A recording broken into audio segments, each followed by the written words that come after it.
Amen.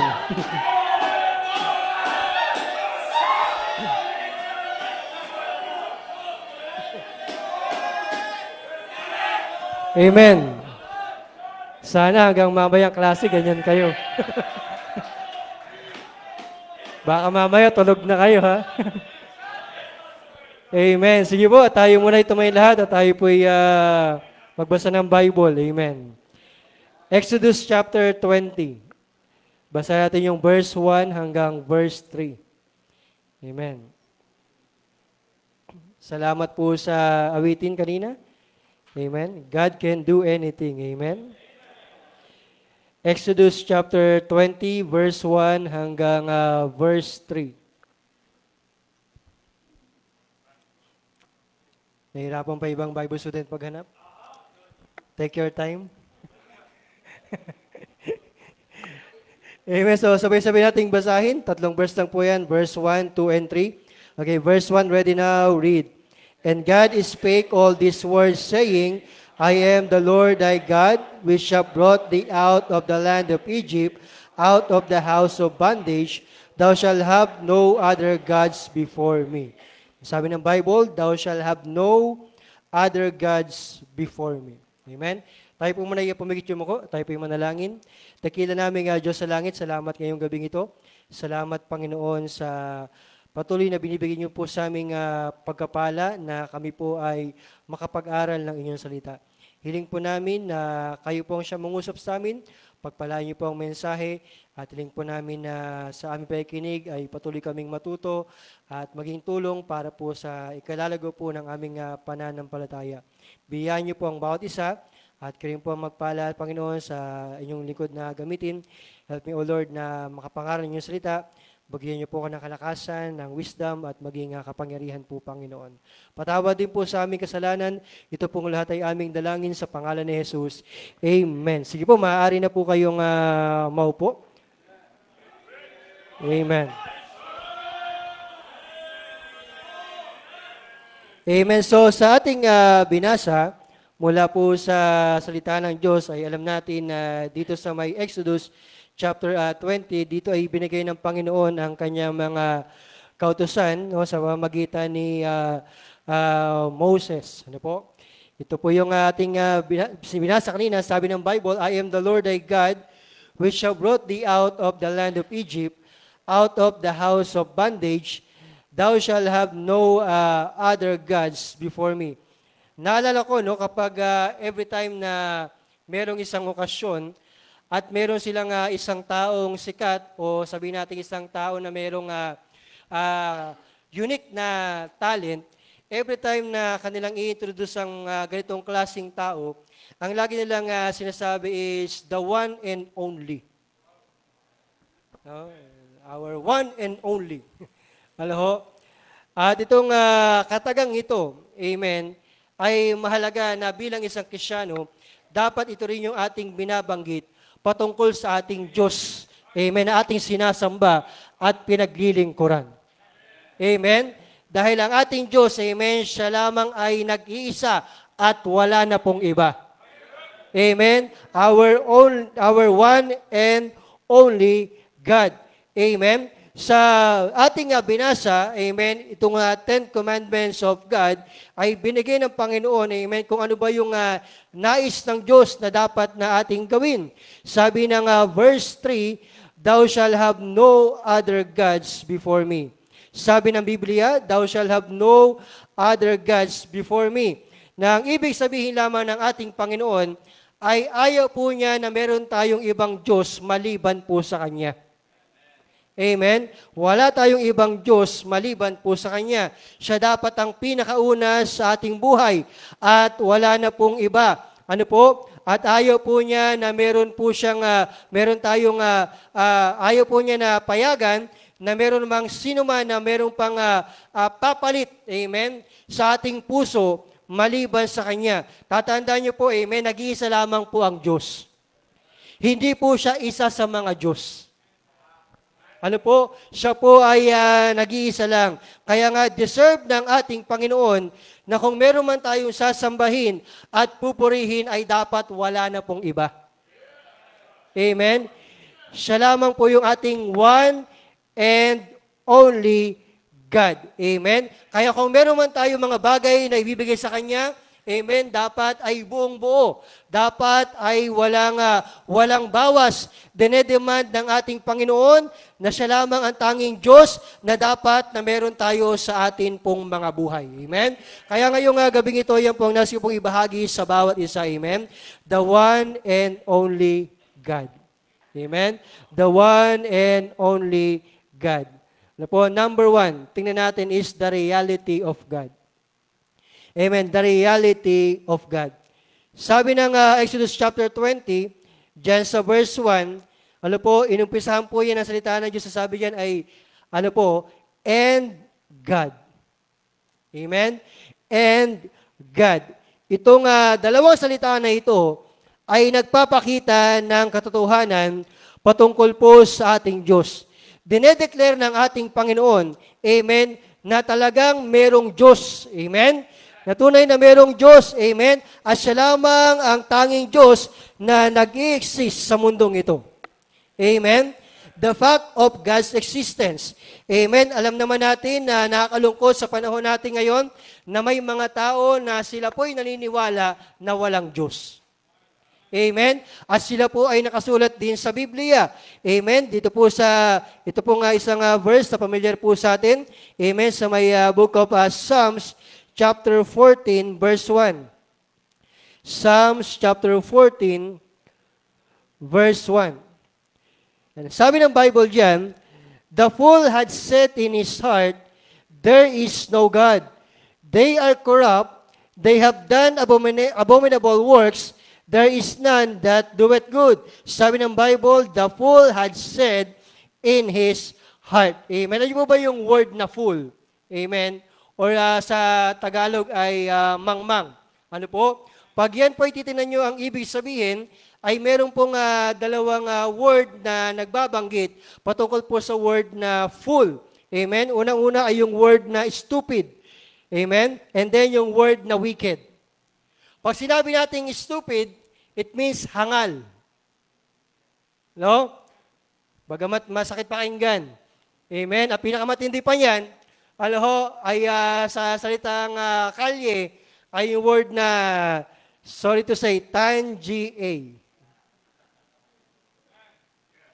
Sabi ng Biblia, ang mga tao na naniniwala na walang Diyos na nag-e-exist, they are stupid. Sila ay hangal. Sila ay toot. Amen? And then, isa pang word is wicked. Pag sinabi nating wicked, kumbaga sa mga bata, they are very, very, very bad. Amen? Sobrang napakasama. Kaya nga yung mga tao na naniniwala na walang Diyos na nag-i-exist, sila po ay lubhang napakasama.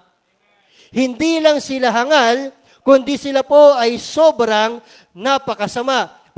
Sabihin natin na napaka-harsh naman ang sinabi, pero ang Biblia po mismo ang nagsasabi. Amen? Na mga tao na nagsasabi na walang Diyos, they are fool. They are stupid. They are wicked. Nandiyan po ba kayo? Amen?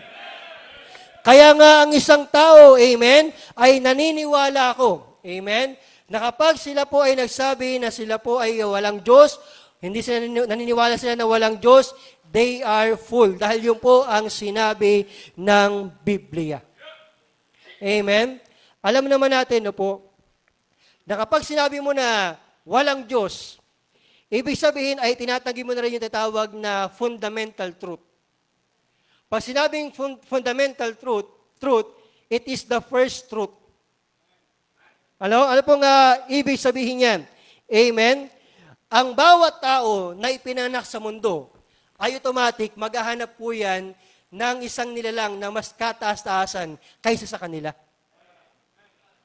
Kaya nga, ang mga tao, kahit nasa kapumutang lugar, kahit sa pinakaliblib na lugar, kahit sa pinakatuktok ng bundok, ang mga tao doon ay merong sinasamba. Dahil alam nila na merong isang makapangyarihan na nilang kaysa sa kanila na dapat nilang sambahin at purihin. Naunawaan niyo po ba, amen?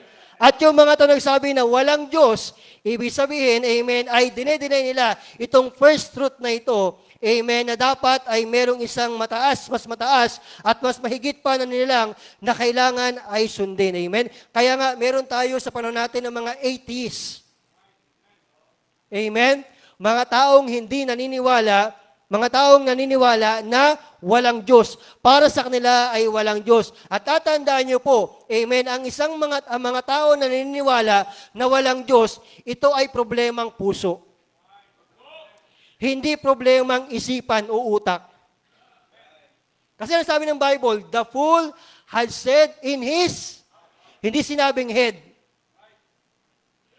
in his heart. Anong ibig sabihin? Sa utak nila, sa ulo nila, sa isipan nila, alam nila merong Diyos. Naunawaan niyo po, amen? Kaso nga lang, bakit nila sinasabi na walang Diyos? Walang Diyos na nag-exist. Ang problema ay ang puso. Amen? Ang problema nila ay ang puso. Hindi maayos ang kanilang puso. Kaya nga isang araw, tinanggi nila, dinenay nila, sabi nila sa kanilang sarili, walang Diyos, at yun din ang kanilang pinapangala sa mga ibang tao na kanilang mga nakakausap. Ano po? Pero isang bagay, alam natin na bilang isang Kristiyano, alam natin sa ating buhay na meron tayong Diyos.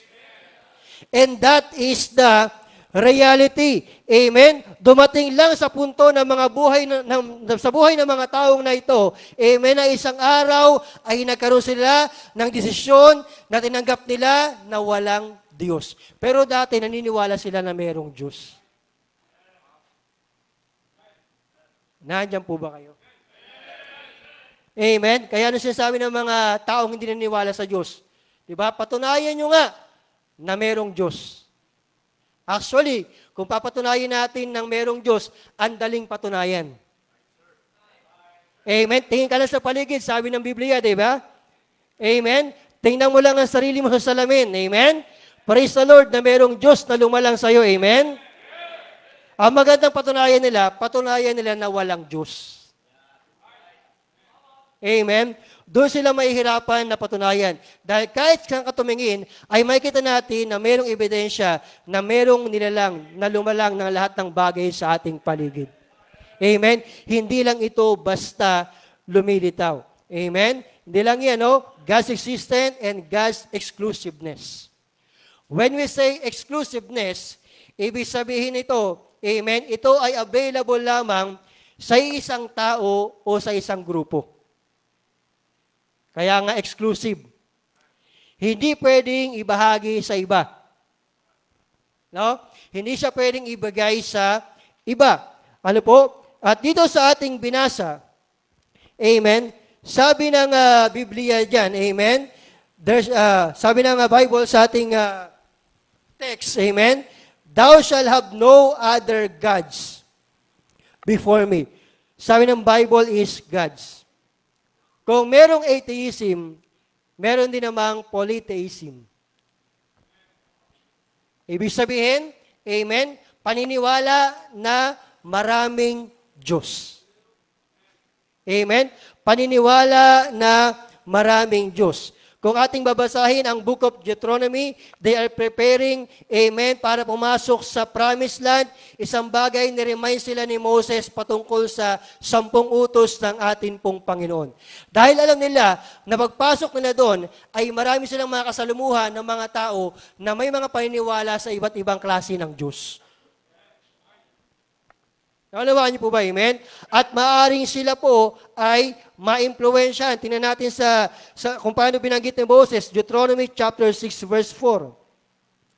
Deuteronomy chapter 6 verse 4. Sabi ng Bible dyan, Hear, O Israel, the Lord our God is one Lord. Amen? Sabi niya, amen, sabi ni Moses sa mga Israelites, ang Panginoon na ating Diyos ay iisang Panginoon. Amen? Ibig sabihin ay wala nang iba. He is the only God. Amen? God in the Bible is not plural. It is singular. Amen? Hindi po siya ang presidente ng mga Diyos. Amen? Dahil nag-iisa lamang ang Diyos. Amen? Wala nang ibang Diyos. Amen? Maliban sa Kanya. Hindi siya ang chairman ng mga Diyos. Amen? Kundi siya lamang ang tanging Diyos. Siya lamang ay nag-iisa. Amen? God's exclusiveness. Amen? Alam niyo po, di ba, ang Egypt, amen, they are a polytheistic nation. Marami silang Diyos na sinasamba. In history, pinagmamalaki nila, amen, na marami silang Diyos. They have 2,000 gods and goddesses. Amen? Kaya marami silang tatawagan. Ano? Yung Nile River, ito ay kanilang sinasamba din. Pero anong ginawa ng Panginoon? Through Moses, amen, itong ilog na ito, amen, yung tubig ay naging dugo. Amen? Yung sinasamba nila, amen, na tubig, na ilog, amen, ay kayang gawin ng Panginoon na yung tubig dito ay maging isang dugo. Yung mga Greeks, amen, alam natin yung mga Greeks, amen, marami din silang Diyos, amen, napakarami nilang Diyos, mga Diyos na sa lahat ng bagay na hindi mo maiisip na pati yung pala ay merong Diyos sa kanila. No? Meron silang Diyos sa mga mais. Pagkakataon sila ng mais, yun ang kanilang lalapitan para yung mais nila, no, ay madami ang bunga at umani sila ng masagana.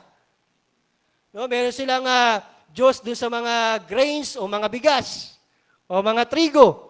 Doon sila mananalangin, hingin para lumago ang kanilang mga pananim. Meron silang Lord sa pag-aani. Meron silang Lord, mga Diyos nila sa pakikipagdigma. No? Siguro, pati Diyos sa paliligo. Bago ka maligo, mag-pray ka muna doon. Kaya kung hindi ka naliligo, ay di, wag ka natatawag doon. Hello? So, yung isang bagay, no, napakarami nilang Diyos. Kaya isipin mo kung marami kang Diyos, ang dami mong tatawagan. No, yung kaklase mo nga, minsan, di mo pa alam yung pangalan, di ba? Pero magpasalamat tayo, bilang isang Kristiyano, meron lang tayong nag-iisang Diyos. Amen? And that's the reality. Amen? We have the one and only God. Amen? Maging ang Panginoon Jesucristo, sinabi niya sa kanyang mga pinapangaralan, sabi niya, nag-iisa lamang ang Diyos. Amen? Look at your Bible, Mark chapter 12, verse 29. Mark chapter 12, verse 29. Amen? Mark chapter 12, verse 29.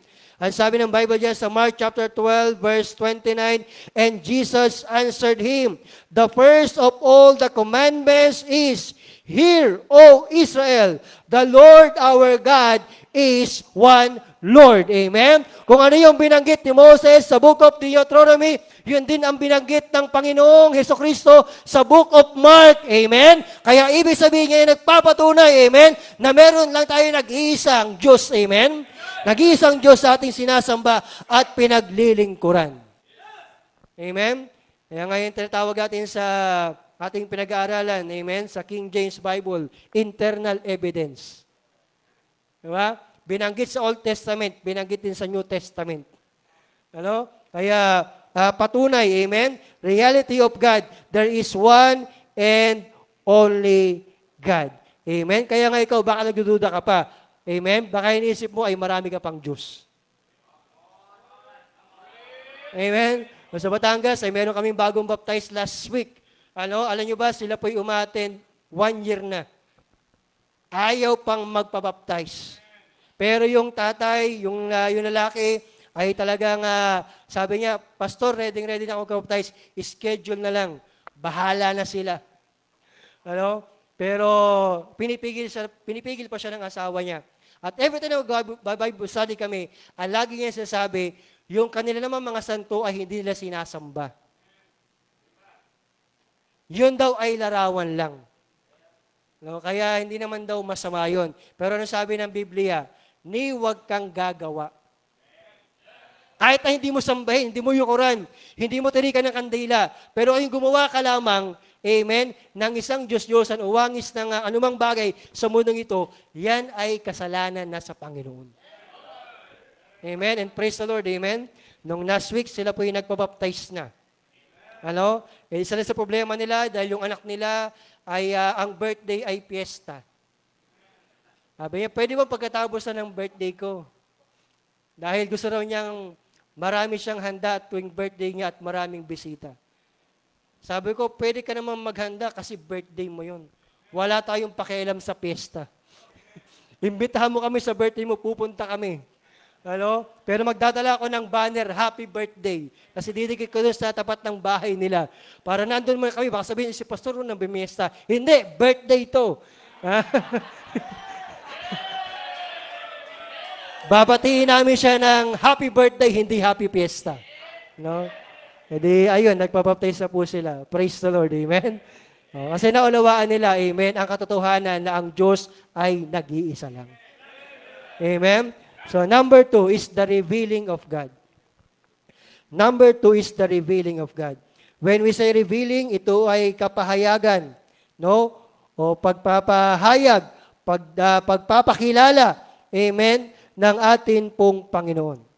Amen. Itong ating binasa may Book of Exodus, amen, the first commandment, ibig sabihin, hindi lang niya ito basta binanggit, amen, kundi nireveal niya ang kanyang sarili sa bawat tao. Ipinahayag niya ang kanyang sarili sa bawat tao. Amen? Doon sa may Exodus chapter 20 verse 2, sabi ng Bible dito, I am the Lord thy God, which have brought thee out of the land of Egypt, out of the house of bondage. Nung kausap ng Panginoon, amen, itong mga Israelites, binabanggit niya, amen, nasasabi niya, ako ang inyong Diyos na naglabas sa inyo mula sa Ehipto. Ako yung naglabas sa inyo mula sa pagkaalipin. Ano? Kaya nga, nung inilid ni Moses, amen, itong mga Israelites, sa magitan ng tulong at biyaya ng ating Panginoon, amen, hindi lang ginawa ng Diyos na sila po ialis doon. O pakawalan doon sa hirap. Meron pong purpose ang Panginoon. Amen. God's activity. Alam niyo po ba, everyday ang Diyos ay kumikilos sa ating buhay. Amen? Nung time na tayo nakakilala sa Kanya at nung tayo ay naligtas, hindi po natigil doon. Amen? Hanggang sa tayo ay naligtas, naging miyembro ng simbahan, hanggang makapaglingkod sa Kanya, ang Diyos ay very active sa ating buhay. Patuloy siya gumagawa sa buhay ng bawat isa. Amen? Kaya nga dito, amen, yung mga Israelites, amen, nung ang Panginoon ay kumilos sa kanilang buhay, hindi lang sila basta inilabas sa Egypt, hindi lang sila iniligtas mula sa mga kaaway, hindi lang sila inilabas mula doon sa masamang sitwasyon ng kanilang buhay. Ang dahilan ng Diyos kung bakit na ginawa ang mga bagay na yon, amen, ang kasunod doon, ang ginawa sa Panginoon, ay magkaroon sila ng magandang relationship sa Diyos. Amen. Magandang relationship sa ating Panginoon na lalo nilang makilala ang Diyos at ang Diyos mismo ang maging Diyos ng kanilang buhay. Amen. Kaya nga the same din sa atin. Nung tayo po'y nakakilala kay Kristo, nung tayo nagkaroon ng kaligtasan, nung tayo nagkaroon ng katiyakan ng langit, hindi lang niya tayo basta iniligtas. Amen? Meron siyang purpose. Basta patuloy na kumikilos sa ating buhay. Amen? Nais din niya, amen, na tayo po ay magkaroon ng magandang relationship sa atin pong Panginoon. Amen? At lalo natin makilala siya. Amen? At siya po ang maging nag-iisang Diyos ng ating mga buhay. Amen. Ipinahayag niya ang kanyang sarili sa bawat isa po sa atin. And everyday, siya po'y kumikilos sa buhay ng bawat isa. Amen. Hindi ka lang niya iniligtas sa impyerno. Amen. Ang nais niya, siya ang iyong maging nag-iisang Diyos. At wala na pong iba. Amen. God's ability. Amen. Niremind ang ating Panginoon, ang mga Israelites, kung paano sila iniligtas ng Panginoon mula sa Egyptian. Mula sa Egypt. Nakita natin kung paano ang ginawa ng Panginoon, madaming miracle, amen, na hindi nila may paliwanag, pero itong mga bagay ay nangyari Dahil po sa kapangyarihan ng atin pong Panginoon. Sino ba si Pharaoh during that time? Siya po yung makapangyarihan. Pero kahit na si Pharaoh, hindi niya kayang pigilan ang Diyos. Amen? Napakalakas ng army ng Egypt. Pero walang sino mang army ang kayang pigilan ang atin pong Panginoon. Kahit ang pulang dagat, amen, ay hindi napigilan ng Panginoon dahil ang Diyos natin, siya po ay makapangyarihan. Amen? He has unlimited power. He has unlimited ability. Amen? Kaya nga sa buhay natin, kung siya ang iyong nag-iisang Diyos, ibig sabihin, nakita mo, pinakilala ng Diyos sa kanyang sarili sa buhay mo. Paano mo nakilala ang Diyos sa buhay mo? Salamat na araw-araw siya'y kumikilos sa atin. Amen? Meron tayong pangangailangan. Praise the Lord, God will provide. Sino rito ang pinabayaan ng ating Panginoon? Amen? Sino rito ang nagsabi na ako ay merong malaking pangangailangan at hindi ko alam kung ano mangyari at kung saan kukunin. Pero praise the Lord, ang Diyos ay nag-provide. Bakit? Nireveal niya ang kanyang sarili sa atin. Amen? Na lahat ng bagay ay kayang i-provide ng ating pong Panginoon. Amen? Sa mga pamilya na nandito, alam natin na hindi madali ang magpamilya. Lalo na kung ikaw ay isang ama ng tahanan. Amen? Meron kang papakainin na asawa. Meron kang anak. Mag-aaral yan. May bahay kayo. Amen? Ang daming gastusin. Ang daming bill na kailangang bayaran. But praise the Lord, kahit kailan, hindi tayo pinabayaan ng Diyos.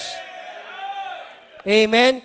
God revealed Himself to us. Amen? Salamat sa Panginoon. Amen? Na siya rin ang nagbibigay ng proteksyon. Amen? Praise the Lord. Amen? Nung nakaraan, tayo dumaan sa COVID, pero isipin nyo, amen, merong pandemic, pero hanggang ngayon, buhay pa rin naman tayo. Amen? Proteksyon po yun ng ating pong Panginoon. Amen? Hindi siya kailanman nagkulang. Amen? He can take care of us. Amen? Kayang-kaya tayong alagaan ng ating Panginoon. Amen? He will guide us. Salamat ang Panginoon. Ginagabayan tayo araw-araw. Amen? At ikaw ay pwede ring tawagin ang ating pong Panginoon. Amen? Sa kanyang gawain. At pag tinawag niya, sabi mo, Pastor, wala akong alam na gagawin sa gawain ng Panginoon. God can equip you. Amen? Kaya kanyang bigyan ng mga bagay na kailangan mo para magamit ka sa gawain ng atin pong Panginoon. Amen? Nung ako'y nag-start ng misyon, humingi ako kay pastor ng pianista. 6 months lang para meron siyang maturuan, pero hindi pala madaling magturo ng piano. No? Lalo na kung hindi man araw-araw tinuturuan. Pero salamat sa Panginoon na merong sumagot sa panawagan. May nag-aral, nagtiyaga siya. Kahit na busy sa pag-aaral, habang nasa bahay, kahit na hindi tumutugtog yung ibang teklado, nag-practice siya. Yung pianista namin na wala sa gawain ng Panginoon, buti may pumalit.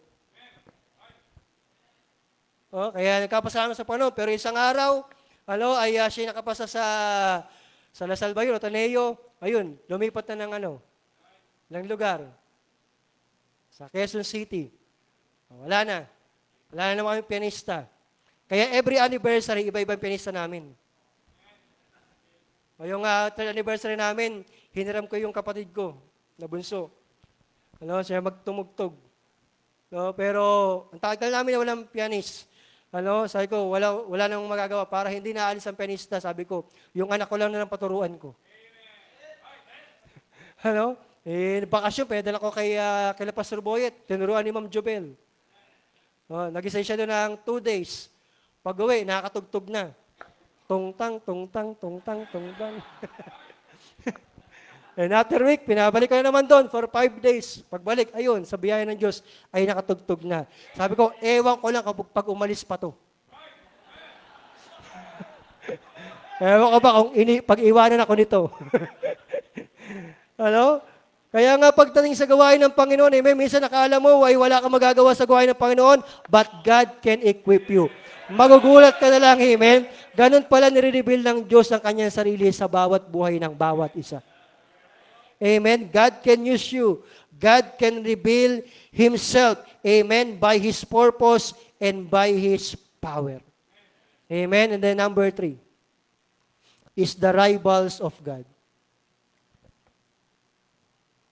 The rivals of God. Pag sinabi natin rival, katunggali, kaagaw, o sabihin natin karibal.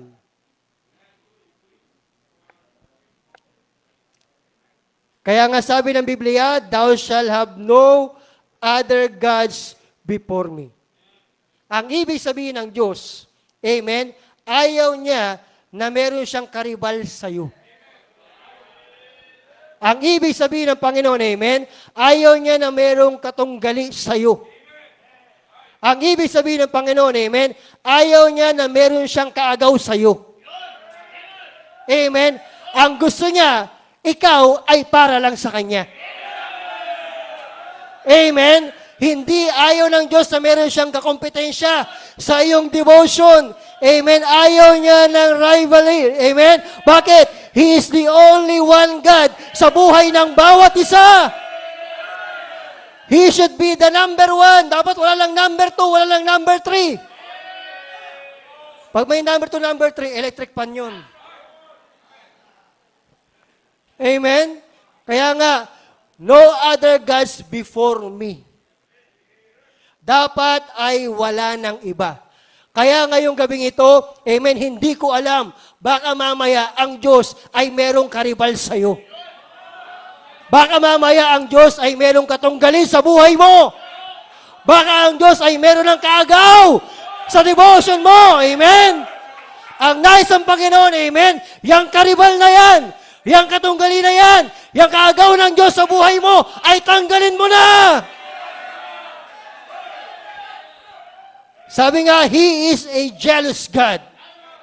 At alam naman natin na kapag ang Diyos ay nagselos, amen, siya po ay merong karapatan. Amen, alam naman natin, amen, kapag ikaw ay nagselos, bakit ka magselos? Dahil pagmamay-ari ka niya. Amen? Dahil kung wala naman kayo, wala ang karapatang magselos. Amen? Hindi selos ang tawag yan. Ang tawag yan, inggit. Kapag inggit, pikit. Paselos-selos ka pa. Wala naman kayong relasyon. Wala naman kayong kaugnayan. Hindi selos yan, inggit. Pumikit ka na lang. Pero ang Diyos, siyang may likha sa atin, amen?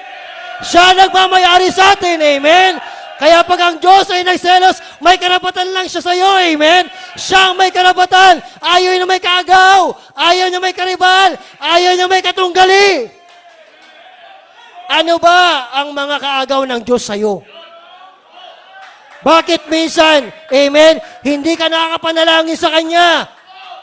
Ang dahilan, may kaagaw siya. Bakit hindi mo siya kinakausap? Kasi meron kang ibang kausap. Ba't hindi ka nakapagbasa ng Bible? Kasi meron kang ibang binabasa. Bakit hindi ka naglilingkod sa Kanya? Kasi meron kang ibang pinaglilingkuran. Amen? Oras na yung karibal ng Panginoon sa buhay mo ay tanggalin mo na. Amen? Ano ba yung makaagaw na yun ng Panginoon? Amen? It's maybe some possessions in your life. Amen? Baka mas mahal mo pa yung cellphone mo kaysa sa Diyos. Mas lagi mong kausap ang cellphone mo kaysa sa Panginoon. Mas lagi mong binabasa ang mga message mo sa cellphone kaysa sa salita ng Diyos. Amen? Baka meron kang kotse. Yung kotse ay umagaskasan, pero yung Bible mo kung saan mo pinapatong. Amen? Masyado tayong concern sa mga material na bagay na meron tayo. Pero huwag yung kalimutan, kung ano man ang meron ka, yan ay kaloob ng Diyos. Sa Kanya galing yan. Kaya huwag mo nga hayaan na yan ay maging kaagaw ng Diyos sa buhay mo. Amen? Ano bang mga kaagaw ng Diyos sa buhay mo? Amen? Maaring tao na nasa paligid mo. Na minsan, pag yung tao na yan ay nagsabi, handa ang iwanan ang Diyos, handa ang iwanan ang gawain ng Panginoon para sa tao lang na yan. Alam ko na meron tayong mga mahal sa buhay. Meron tayong mga magulang. Meron tayong anak. Amen? Meron tayong mga tao na mga ating mga kaibigan. Pero isang bagay, huwag niyong kalimutan na ang Diyos ay mas mahalaga kaysa sa kanila. Kasi hindi mo naintindihan, Pastor, kawawa naman yung aking magulang. Sino ang mag-aalaga sa kanila? Kaya mo bang tumbasan ang pag-aalaga ng Diyos sa kanila? Kasi po, kailangan po nila ng tulong ko na pinansyal. Bakit? Mas kaya mo bang i-provide ng pangailangan nila sa kayang i-provide ng ating Diyos? Amen? Baka nga, pag ikay umuwi ng bahay, baka dagdag ka pa sa gastusin. Ang lakas mong kumain. Baka dagdag ka pa sa problema. Ang maganda, magtapat ka sa Panginoon at ang Diyos ang bahala sa pamilya mo. Amen? Kaya nga, huwag mong hayaan na ang Diyos ay merong kaagaw sa buhay mo. Mga Bible student, nandito kayo sa Bible School. Amen? Baka nandito na nga kayo, ang Diyos ay may kaagaw pa sa buhay mo. Kaya hindi ka makapag-concentrate. Kaya minsan iisip mo ay, umuwi na kaya ako? Mag-quit na kaya ako? Alam mo yung dahilan? Kasi meron ng kaagaw ang Diyos sa buhay mo. Samantalang dati, Panginoon, sinusuko na yung buhay ko. Ito ay yung iyo na ako.